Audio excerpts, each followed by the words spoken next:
खबर तफसील से। पंजाब असेंबली इंतखाबात के लिए कांग्रेस ने हफ्ते को 86 उम्मीदवारों की पहली फहरिस्त जारी कर दी है। वजीर आला चरणजीत सिंह चन्नी मुकाबला करेंगे, जबकि पंजाब कांग्रेस के सदर नवजोत सिंह सिद्धू अमृतसर मशरिक से चुनाव लड़ेंगे। इसके अलावा नायब वजीर आला सुखजिंदर सिंह रंधावा डेरा बाबा नानक सीट से इंतखाबी मैदान में उतरेंगे। हाल ही में कांग्रेस में शमूलियत इख्तियार करने वाली मालविका सूद मोगा से कांग्रेस की उम्मीदवार बनाई गई हैं।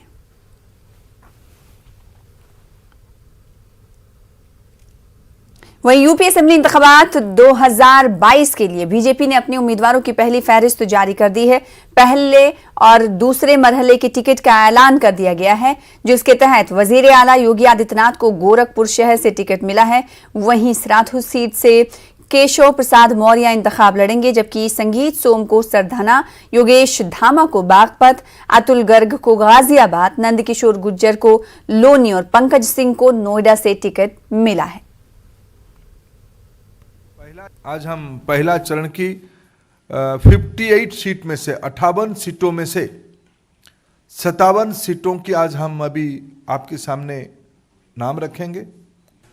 मैं सबसे पहले दो प्रमुख सीटों के बारे में, जो फर्स्ट और सेकेंड फेज में नहीं है, उसकी उत्सुकता आप लोगों के अंदर है। मैं पार्लियामेंट्री बोर्ड की माननीय जगत प्रकाश नड्डा जी के नेतृत्व में, माननीय प्रधानमंत्री जी की मार्गदर्शन में जो हमारी पार्लियामेंट्री बोर्ड बैठी, उसकी जो निर्णय हुआ है, उसमें से दो प्रमुख सीटों के बारे में आपके सामने सूचित कर रहा हूं। आदरणीय योगी जी हमारे मुख्यमंत्री की दायित्व में है। वो गोरखपुर शहर से चुनाव में पार्टी की ओर से प्रत्याशी होंगे। श्री केशव प्रसाद मौर्य वो प्रयागराज जिले में सिराथू 251 सिराथू सीट में पार्टी की ओर से प्रत्याशी होंगे। बागपत से सिटिंग विधायक श्री योगेश धामा, इनको पार्टी ने अपना प्रत्याशी बनाया है। लोनी जो गाजियाबाद में है, वहाँ से श्री नंदकिशोर गुज्जर पुनः भारतीय जनता पार्टी के प्रत्याशी होंगे, अभी सिटिंग विधायक हैं। मुरादनगर से श्री अजीत पाल त्यागी, वह सिटिंग विधायक है, पार्टी ने उनको प्रत्याशी बनाया है। साहिबाबाद लोकप्रिय अभी के विधायक श्री सुनील शर्मा को पार्टी ने पुनः अपना प्रत्याशी बनाया है। गाजियाबाद अभी उत्तर प्रदेश में मंत्री अतुल गर्ग को पुनः पार्टी ने अपना प्रत्याशी बनाया है। नोएडा यहाँ से श्री पंकज सिंह भारतीय जनता पार्टी के प्रत्याशी होंगे, सिटिंग विधायक। वहीं समाजवादी पार्टी के लीडर अखिलेश यादव ने वजीर आला योगी आदित्यनाथ को गोरखपुर से टिकट दिए जाने पर रद्द-ए-अमल का इजहार किया। आइए सुनते उन्होंने क्या कहा सीएम योगी के बारे में। कभी कहते थे कि मथुरा से लड़ेंगे, कभी कहते थे अयोध्या से लड़ेंगे, कभी कहते थे प्रयागराज से लड़ेंगे, कभी कहते थे देवबंद से लड़ेंगे। मुझे खुशी है इस बात की कि भारतीय जनता पार्टी ने पहले ही उन्हें अपने घर भेज दिया। हालांकि वो कल से गोरखपुर में है, टिकट पहले बुक कराई थी उन्होंने 11 तारीख की। अब मुझे लगता है कि गोरखपुर में ही उन्हें रहना पड़ेगा। अब गोरखपुर से वापस आने की उन्हें जरूरत नहीं है। उनको बहुत बहुत बधाई। उत्तर प्रदेश में इंतखाबात की तारीखों का ऐलान कर दिया गया है। इसके साथ साथ दल बदल का खेल भी लगातार जारी है। माजी में बीजेपी से इस्तीफा देने वाले कई एमएलए और वुजरा समाजवादी पार्टी में शामिल हुए थे। इसी दौरान भीम आर्मी के बानी चंद्रशेखर आजाद ने भी कल अखिलेश यादव से मुलाकात की थी, जिसके बाद उनके समाजवादी पार्टी में शामिल होने के कयास आराइयां जोर पकड़ रही थी। लेकिन आज प्रेस कॉन्फ्रेंस करके चंद्रशेखर आजाद राणा ने वाजे कर दिया है कि वो अखिलेश यादव की समाजवादी पार्टी के साथ इत्तेहाद नहीं करेंगे। वहीं उन्होंने कहा कि अखिलेश यादव को दलितों की जरूरत नहीं है। पूरी जिम्मेदारी से 2 दिन यहाँ रहने के बाद, सारी पार्टी कार्यकर्ता बात करने के बाद, सारी चीजों को छोड़ के हमने तय किया कि बीजेपी को रोकना है, किसी भी कीमत पर रोकना है। तो बीजेपी ने जो 69,000 शिक्षक भर्ती घोटाले के, इन सबको रोकने के लिए हमने एक कदम बढ़ाया। सकारात्मक रही सब चीजें, लेकिन अंत समय में मुझे लगा कि अखिलेश जी को दलितों की जरूरत नहीं है। वो इस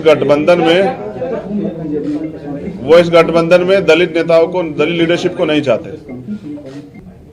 और 2 दिन में निराशा हुई कि 1 महीना 10 दिन के बाद उन्होंने कल अपमानित किया। ये दुखद है।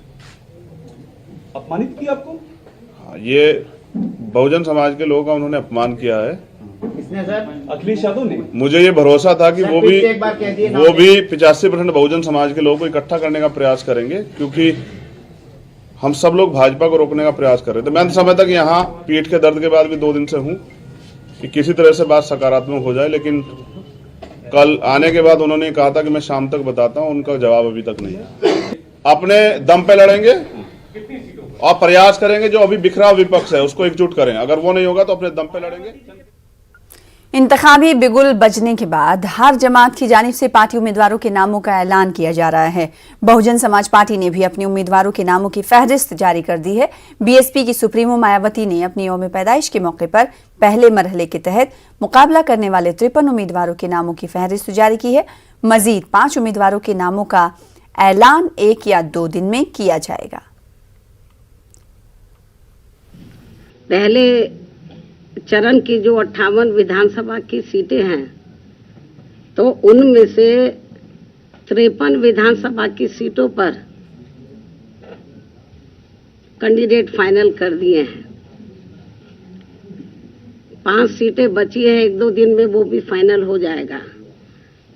तो आज मैं अपने जन्मदिन के शुभ अवसर पर तो बीएसपी की जो उम्मीदवारों की सूची है, तो उसको मैं पहले चरण की सूची आज मैं जारी कर रही हूँ। 58 में से 53 विधानसभा की सीटों पर जो ये सूची ये मैं आज जारी कर रही हूँ, और इसकी कॉपी आप लोगों को अपनी पार्टी के उम्मीदवारों को जिताने के लिए रात दिन खूब मेहनत करें और उन्हें भारी वोटों के अंतर से भी जरूर जिताएं। वैसे भी मुझे पूरा भरोसा है कि इस बार चुनाव में बीएसपी सन 2007 की तरह फिर से यूपी की सत्ता में जरूर वापस लौटेगी। गाजियाबाद साहिबाबाद असेंबली हलके से समाजवादी पार्टी के उम्मीदवार अमरपाल शर्मा ने अपना कागजात नामजदगी दाखिल कर दिया है। पर्चे नामजदगी दाखिल करने के बाद अमरपाल शर्मा ने कहा कि साहिबाबाद असेंबली हलके से अवाम इस मर्तबा समाजवादी पार्टी पर भरोसा करेंगे और जीत से हमकिनार करेंगे।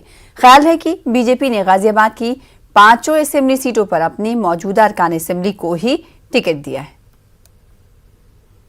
सबसे पहले मेरी प्राथमिकता मेरे क्षेत्र के अंदर कई जगह ऐसी है, जैसे सबसे पहले खोड़ा कॉलोनी है, और खोड़ा कॉलोनी के अंदर पानी की कोई व्यवस्था नहीं है।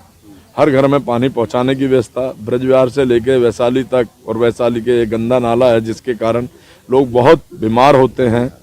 हमारे क्षेत्र में कोई अस्पताल नहीं है, कोई डिग्री कॉलेज नहीं है।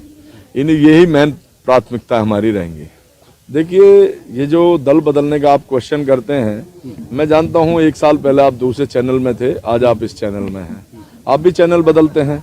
मेरा मकसद दल बदलने का ये नहीं है कि हमें कोई दल बदल के फायदा होता। हम ये देखते हैं कि क्षेत्र की जनता की बात। वजीर आजम नरेंद्र मोदी ने ऐलान किया है कि मुल्क में हर साल 16 जनवरी को नेशनल स्टार्टअप डे मनाया जाएगा। आज पीएम मोदी ने यह ऐलान स्टार्टअप कारोबारियों के साथ बातचीत के दौरान किया। उन्होंने कहा कि पूरी दुनिया में हिंदुस्तान का डंका बजा है। आजादी के 75वें वर्ष में स्टार्टअप इंडिया इनोवेशन वीक का ये आयोजन और भी महत्वपूर्ण है।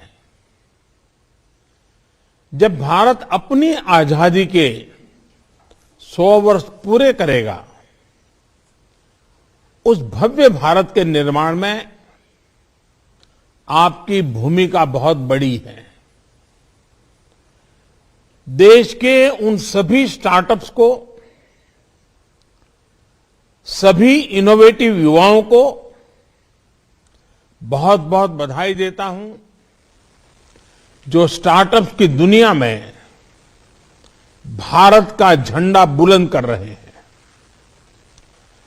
स्टार्टअप्स का ये कल्चर देश के दूर दराज तक पहुंचे, इसके लिए 16 जनवरी को अब नेशनल स्टार्टअप डे के रूप में मनाने का फैसला भी किया गया है। साथियों, स्टार्टअप इंडिया इनोवेशन वीक बीते साल की सफलताओं को सेलिब्रेट करने का भी है और भविष्य की रणनीति पर चर्चा करने का भी है। सरकार जो बड़े पैमाने पर बदलाव कर रही है, उसके 3 अहम पहलू हैं। पहला, एंटरप्रेन्योरशिप। एंटरप्रेन्योरशिप को, इनोवेशन को सरकारी प्रक्रियाओं के जाल से, ब्यूरोक्रेटिक साइलोज से मुक्त कराना। दूसरा, इनोवेशन को प्रमोट करने के लिए इंस्टीट्यूशनल मैकेनिज्म का निर्माण करना। और तीसरा, युवा इनोवेटर्स, युवा उद्यम की हैंड होल्डिंग भी करना। Startup India, stand up India जैसे प्रोग्राम ऐसे ही प्रयासों का हिस्सा है। फिलहाल इसी के साथ रुकेंगे छोटे से ब्रेक के लिए, कुछ और खबरों के साथ चल लौटेंगे।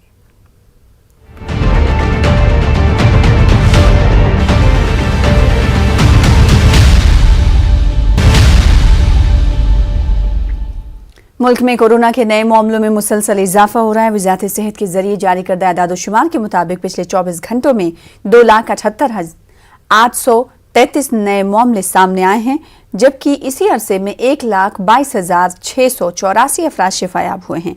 एदाद-ओ-शुमार के मुताबिक पिछले 24 घंटों में 402 मरीजों की मौत हुई है, जबकि 14,17,820 एक्टिव मामले हैं। मुल्क में कोरोना से अब तक 4,85,752 अफराद की मौत हो चुकी है।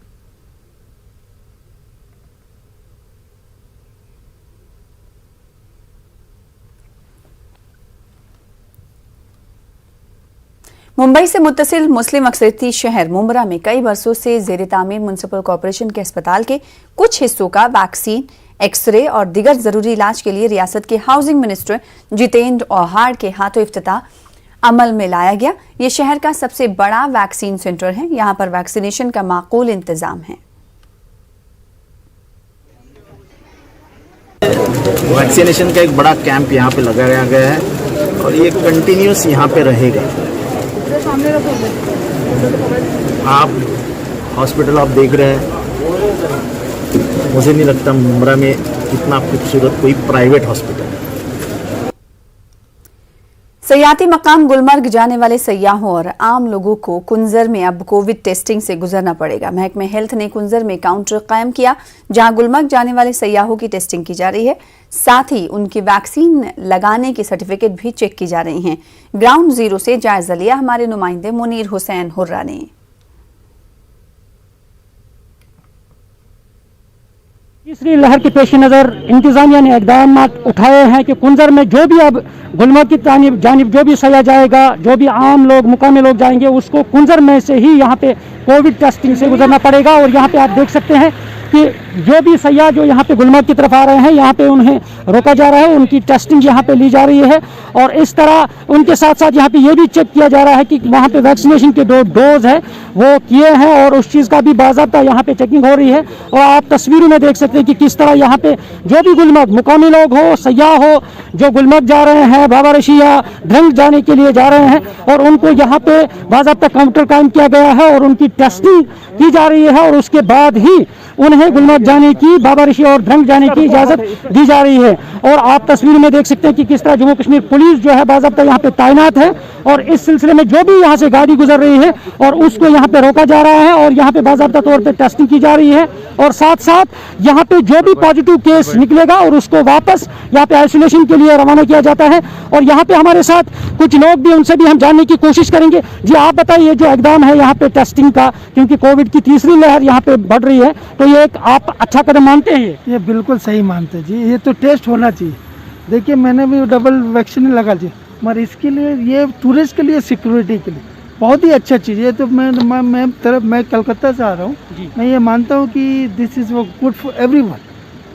थैंक जी यू। शुक्रिया जी। आप बताइए, आप ये इसको अच्छा कदम मानते हैं क्योंकि यहाँ पे टेस्टिंग हो रही है, आप क्या कहना चाहेंगे? ये बहुत अच्छी चीज़ है, होना चाहिए। कोविड प्रोटोकॉल फॉलो भी करना चाहिए। ये सही हो रहा है जो भी हो रहा है।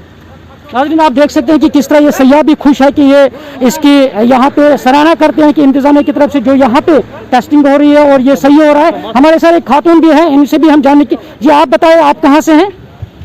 गुजरात से। जी गुजरात से आप आए हैं क्योंकि कोविड की तीसरी लहर अभी चल रही है, क्योंकि आप गुलमर्ग जा रहे हैं, क्योंकि एक अच्छा कदम उठाया कि यहाँ पे टेस्टिंग हो रही है। और कितना अच्छा कदम मानते हैं? अच्छा कदम है अगर कोई हो रही है टेस्टिंग तो। अच्छा कदम है अगर टेस्टिंग हो रही है तो नाज़रीन, आप देख सकते हैं कि किस तरह यहाँ पे जम्मू कश्मीर पुलिस भी तैनात है बाज़ाब्ता तौर पे। यहाँ पे जो भी गाड़ियाँ आती हैं सयाहों की, और उनको यहाँ पे बाज़ाब्ता चेक किया जा रहा है, और ये उसके लिए ही ये इक़दाम उठाए गए हैं। और हम भी न्यूज़ 18 की तरफ से लोगों को ये मशवरा है, सोशल डिस्टेंस का ख्याल रखें और मास्क पहने, और ताकि अपने और अपने अयाल को बचा जा सके। मुनीर हुसैन, न्यूज़ 18 उर्दू, कुंजर। ओमिक्रॉन और कोरोना की तीसरी लहर में शिद्दत पैदा होने के बाद जिला अनंतनाग में भी वीकेंड लॉकडाउन का निफाज अमल में लाया गया है। इस सिलसिले में जिला सदर मकाम व दीगर कस्बाजात को जाने वाले तमाम रास्तों को बंद कर दिया गया है। पुलिस और सीआरपीएफ की मदद से जिला इंतजामिया ने लोगों की नक्लो हमल पर काबू पाने के लिए इकदाम किए हैं, जबकि पुलिस की जानिब से खुसूसी नाकाबंदी भी की गई है, जहां पर गाड़ियों को रोका जा रहा है। उधर डीसी अनंतनाग डॉक्टर पीयूष सिंगला ने जरूरी खदमात को छोड़कर सभी सरगर्मियों पर रोक लगाने के अहकाम सादिर किए हैं, जबकि जिले में फेस मास्क और समाजी दूरियां इख्तियार करने को लाजमी करार दिया गया है। खिलाफ वर्जी की सूरत में सख्त कार्रवाई करने के भी अहकाम सादिर कर दिए गए हैं। आ गए कि वीकेंड कर्फ्यू हो गया, हम लोगों से अपील करते हैं कि आप घरों में बैठिए, जो ऑर्डर्स है उसको लेटर एंड स्पिरिट में इम्प्लीमेंट करने में हमारी मदद कीजिए। अपील रहेगी ये घरों में बैठिए, क्योंकि ये कोविड-19 is a pandemic disease infection. हम अपील करते हैं लोगों से आप घर में ही बैठिए। ऑर्डर्स हमें आ गए कि हमें we are implementing the orders in letter and spirit from district administration Anantnag sir. Jammu Kashmir में वीकेंड लॉकडाउन नाफिज कर दिया गया है। हुकूमत ने यह फैसला यूटी में कोरोना के मामलात में इजाफे के पेश नजर लिया। हुकूमत के जारी करदा हुक्म के मुताबिक यूटी के तमाम अजला में रात 9 बजे से सुबह 6 बजे तक कर्फ्यू नाफिज रहेगा। लॉकडाउन के बारे में हुक्म देर रात जारी किया गया था, इसलिए बहुत कम लोगों को इस बारे में आम जानकारी नहीं थी, इल्म नहीं था। जम्मू शहर में ताजिरों ने अपनी दुकानें और कारोबारी इदारे मामूल के मुताबिक खोल रखे थे और ट्रांसपोर्ट भी सुबह के वक्त मामूल के मुताबिक चलती रही। ताहम इंतजामिया पाबंदियां लगाने के लिए हरकत में देखी गई। एक्चुअली ये किसी को भी मालूम नहीं था कि रात को ये मैसेज आया है या नहीं। बाजार टोटली जो सुबह 9 बजे खुल जाता है, सबने आके अपनी दुकानें लगाई थी। प्रशासन, हम देख रहे थे कि जो पुलिस वाले थे वो वहाँ पर मेटाडोर वगैरह को बोल रहे थे कि मेटाडोर नहीं चलनी चाहिए, और उनको भगाया। उन्होंने बोला हमने पहला जो फेरा लगाया हुआ है। लेकिन सिर्फ एक ही चीज़ चाहते हैं कि ऑर्डर बिफोर टाइम निकल जाइए, जिससे हम अवेयर हो सकें, अपने मुलाजिमों को अवेयर कर सकें कि ताकि वो घर से ना आए। मेटाडोरें जो चल रही थी, सुबह से ट्रांसपोर्ट चल रहा था, वो इन्होंने बंद करवाया डंडे के जोर पे। तो इससे पहले बता देते, वो लोग भी अपने घर में बैठते बेचारे। तो ऐसे जब खोल दिया, सारा बाजार खोल दिया, ट्रांसपोर्ट सिस्टम शुरू हो गया, उसके बाद पुलिस वाले आते हैं कि बंद करो। तो शॉपिंग करने के लिए लोग आए हैं, जैसे दुकानें एकदम से बंद हो गई हैं, तो एकदम से बंद हो गई है। जो जनता है वो ऐसे ही यहाँ वहाँ घूम रही है। अभी जैसे गाड़ियाँ बंद हो गई हैं बीच बीच में, मैं इसलिए क्योंकि वहाँ गाड़ियाँ नहीं मिल रही है, गाड़ियाँ बंद करवा दी गई। सुबह खुला था तो 11 बजे के बाद बंद करवा दिया सारा कुछ, मार्केट बंद करवा दी, सारा कुछ करवा दिया। अब लोग कहाँ जाएंगे? पैदल ही जाना पड़ेगा, और क्या कर सकते हैं। और इस वक्त की बड़ी खबर जम्मू कश्मीर से आपको दे रहे हैं। श्रीनगर से इस वक्त की बड़ी खबर, कोरोना के हवाले से इस वक्त की बड़ी खबर आपको दे रहे हैं। जीएमसी श्रीनगर और उसके मुल्हका अस्पतालों में कोरोना का कहर देखने को मिल रहा है। 255 डॉक्टर्स और तिब्बी अमला कोरोना से मुतासिर हुआ है। ये काफी हलचल भरी खबर है। 135 कोरोना पॉजिटिव होने वालों में डॉक्टर्स शामिल हैं। तो इस वक्त की बड़ी खबर मुल्क की मुख्तलिफ रियासतों में, जहां हम देख रहे हैं कि मेडिकल अमला भी कोरोना से मुतासिर हो रहा है। और इस वक्त जीएमसी श्रीनगर से बड़ी खबर ये आ रही है कि मुल्हका अस्पतालों में भी डॉक्टर्स और तिब्बी अमला कोरोना पॉजिटिव पाया गया है, जिसके बाद हलचल मचती हुई दिखाई दे रही है। 135 कोरोना पॉजिटिव होने वालों में डॉक्टर्स भी शामिल है।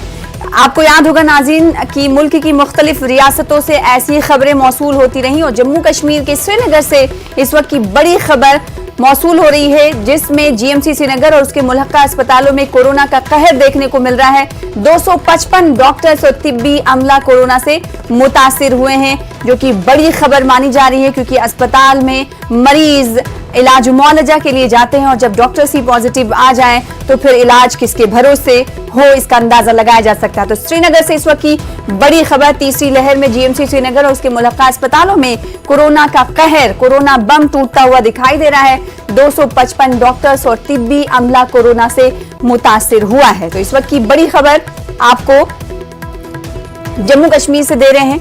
जीएमसी श्रीनगर से इस वक्त की बड़ी खबर है। हमारे साथ हमारे नुमाइंदे श्रीनगर से जुड़ रहे हैं, शब्बीर, उनका रुख कर लेते हैं। शब्बीर, ये कब पता चल पाया कि जीएमसी श्रीनगर और उसके मुल्हका अस्पतालों में कोरोना का बम फूटा है?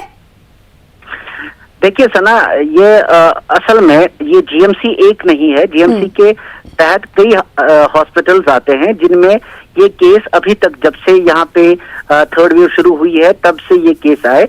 शुरुआत हुई थी यहाँ पे एक सुपर स्पेशलिटी हॉस्पिटल है, वहाँ का एक डिपार्टमेंट है यूरोलॉजी का, वहां से डॉक्टर्स पॉजिटिव आए थे और उसके बाद अभी तक जो हमारी इतलात हैं वो अभी तक तब से अब तक 255 जो लोग हैं डॉक्टर्स एंड पैरामेडिक्स उसमें 120 शामिल हैं, वो कोविड पॉजिटिव हो गए हैं। लेकिन अच्छी बात यह है कि उनमें से कोई सीरियस मामला नहीं है, कोई हॉस्पिटलाइजेशन अभी तक हमारे सामने नहीं आई है।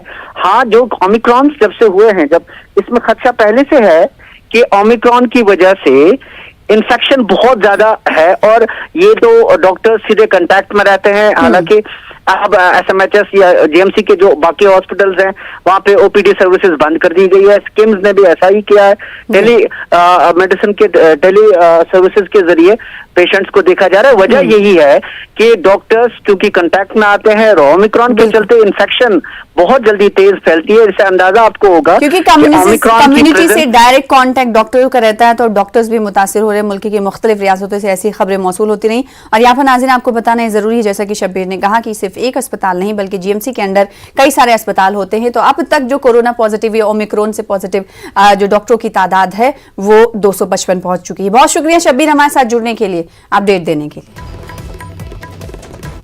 हम सब की जिंदगी में कोई ना कोई ऐसा होता है जिसे हम अपना रोल मॉडल समझते हैं, हम उनसे मुतासिर होते हैं। न्यूज़ 18 की पहल बायजूस यंग जीनियस में इस हफ्ते हमारे साथ शामिल होंगी लोलेना बोरगोहीन।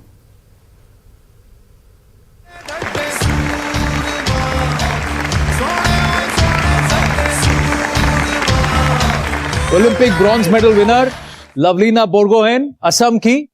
भारत का परचम इन्होंने बॉक्सिंग के अरीना में लहराया है। कैसा लग रहा है आपको? सर